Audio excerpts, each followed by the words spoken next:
What's up, guys? Welcome back to my channel. Thank you so much, guys, for choosing to watch this video. Oh my goodness, one more distraction and I'm not gonna do this.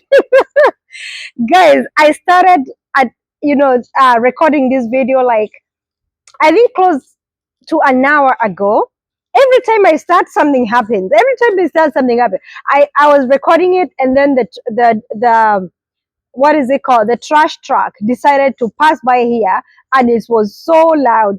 And then somebody else decided to do some welding or something, so I had to cancel that video, start all over again. And then all of a sudden somebody called me, and it was an important call. I had to answer that. All of a sudden somebody knocked at the door. I went to go get it.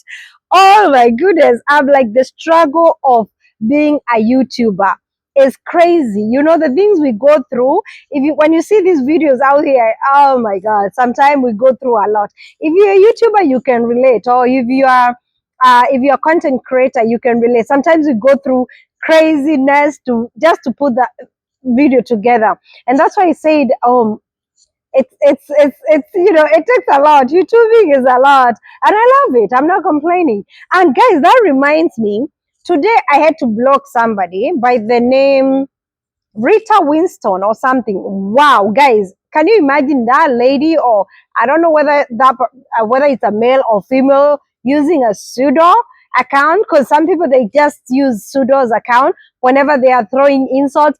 Every time I do a video, that woman comes here and put some comments like, I'm talking nonsense, and this video is nonsense. If I don't have content, I need to shut up. And then she says I talk too much. I'm like, I talk too much? You're telling a YouTuber they're talking too much. Like, anytime I see a comment about a YouTuber talking too much, you're like, do you want me to shut up, you talk, or what?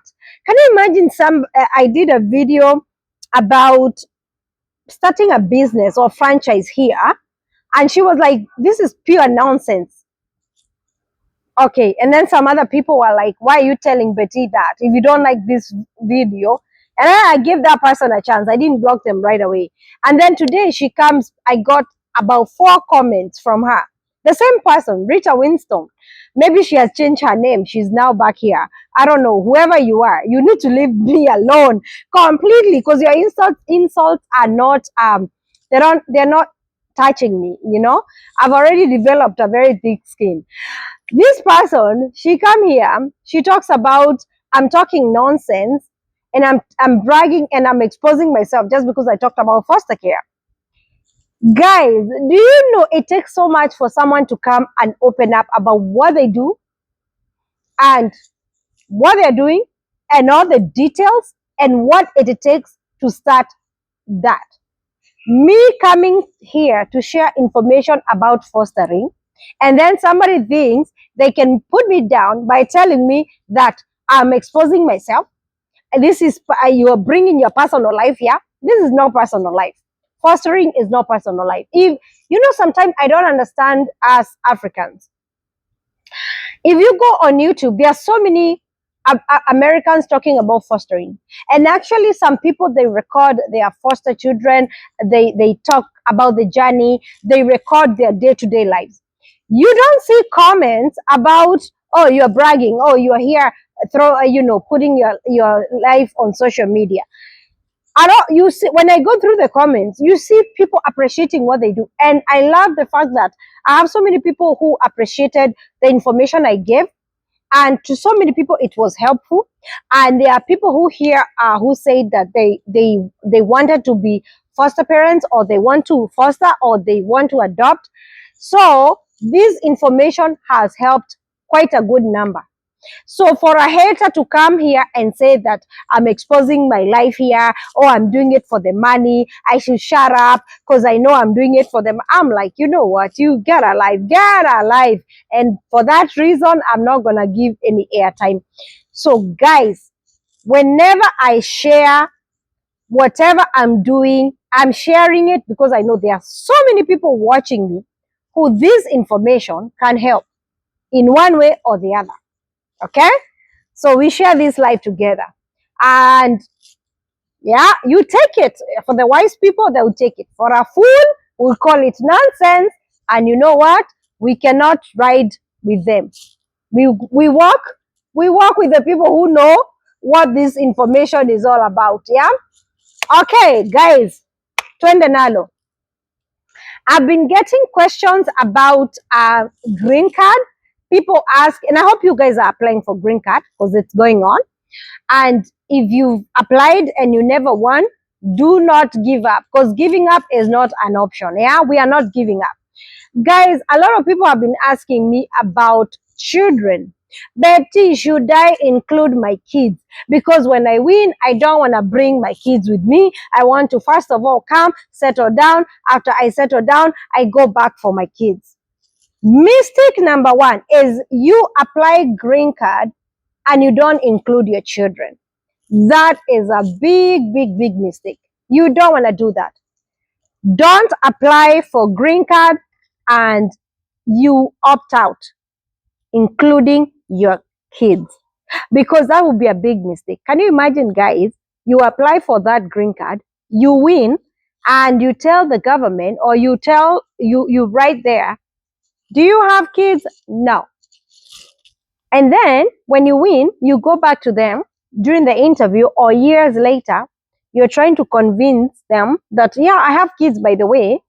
How? You know, that's a lie. America, I know one thing, they don't like lies. And especially when it comes to immigration, please do not lie. Tell the truth. You have kids? Yes, I have kids. Include your children in your application. Because if you don't include your kids in your application, and you happen to win, it's going to be a problem. If you are married and you know for sure that you are married, legally married, include your husband in your application. Okay? Because you're legally married. Don't say you're not married and then you go for you go for interview and say, oh, by the way, I'm married. Tell the truth, how your life is. If you are not legally married, please do not write that you are married, because marriage means you are legally married, pen and paper.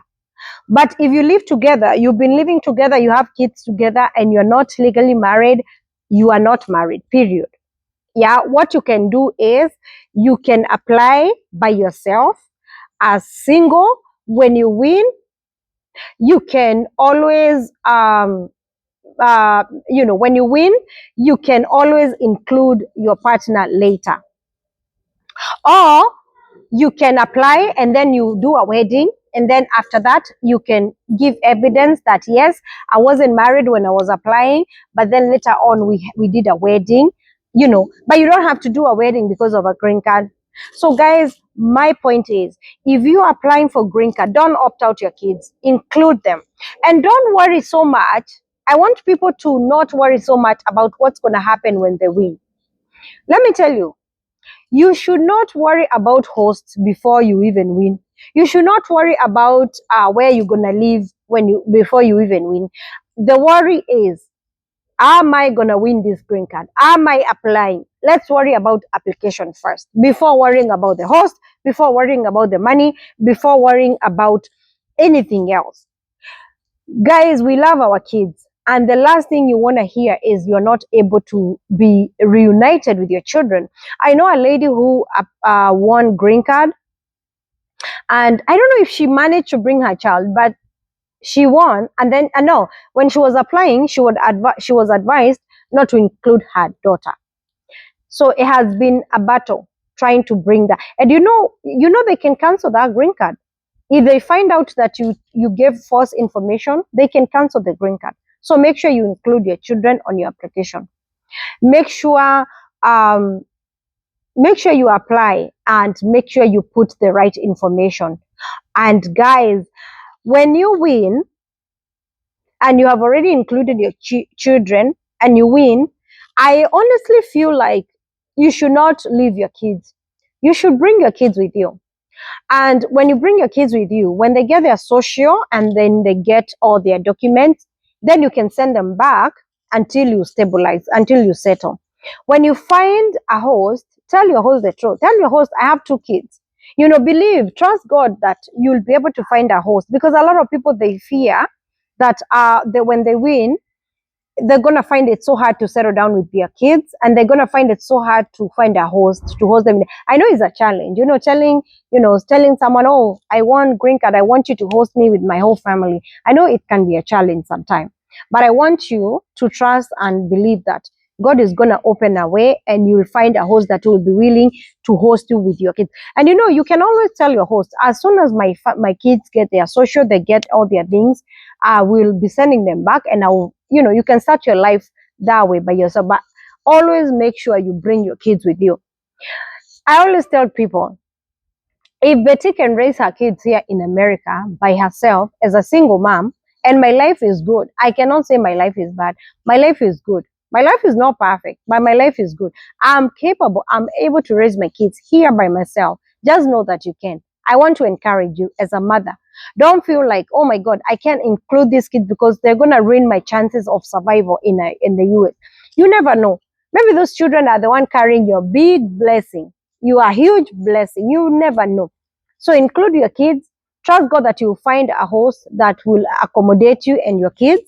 And whatever the beginning is going to be, that doesn't define your whole future here in the US. So guys, include those children.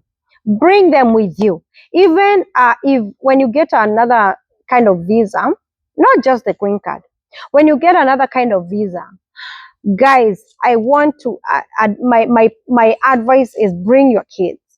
Not unless you have not unless you really have a way and you know for sure that before, let's say for example, you win green card and you're given like you're supposed to travel before a certain period of time. If you want to come and leave your kids for like few months before that time ends, the time they are given to travel, you can do that. But then that's a headache. Can you imagine you come here before you even settle down, 2 months, you have to bring your kids.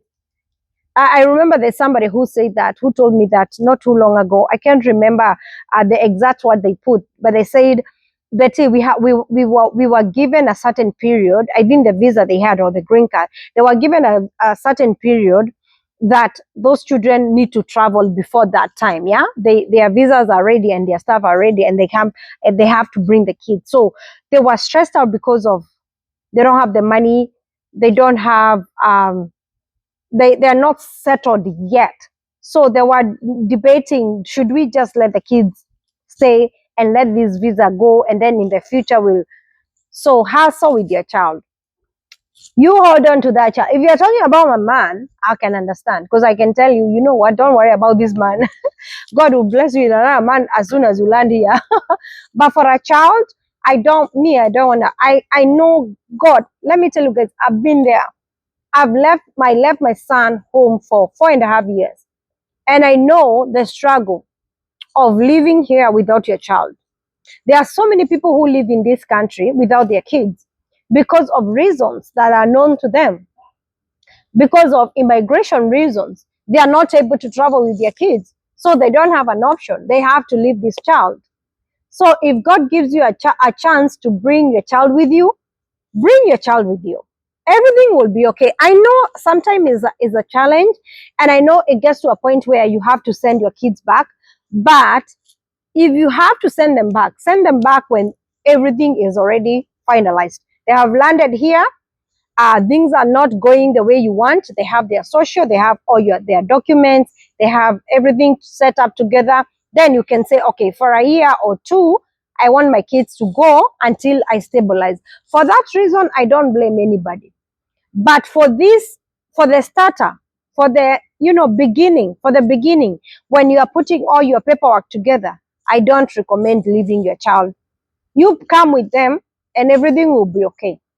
Yeah. So guys, I hope you understand there. I hope you get that point very well. When you're applying for that green card, do not leave your kids out. Okay? If you have any other question, you can ask on the comment section about green card. I know there are so many people here who are watching, and so many people who have the knowledge, who have gotten that green card. So many people with the knowledge, even if you didn't come to the US with a green card, or even if you are in Kenya and you know these things. If you have a question, ask somebody on the comment section will give you the answer, even if it's not me. Sometime I might not have the answer about this immigration thing, but always feel free to ask any question that you may have. Somebody reading the comment will answer you and will give you the answer that you're looking for, if it's not me. Sometimes I don't read sometimes I read all the comments, by the way. On my YouTube channel, I read all the comments. And if you see me leaving a heart, just know I have read the comment. I might not be able to reply to all the comments, but if you have a question, I'll try my best and answer you according to the knowledge that I have. Tuko pamoja? Tuko pamoja.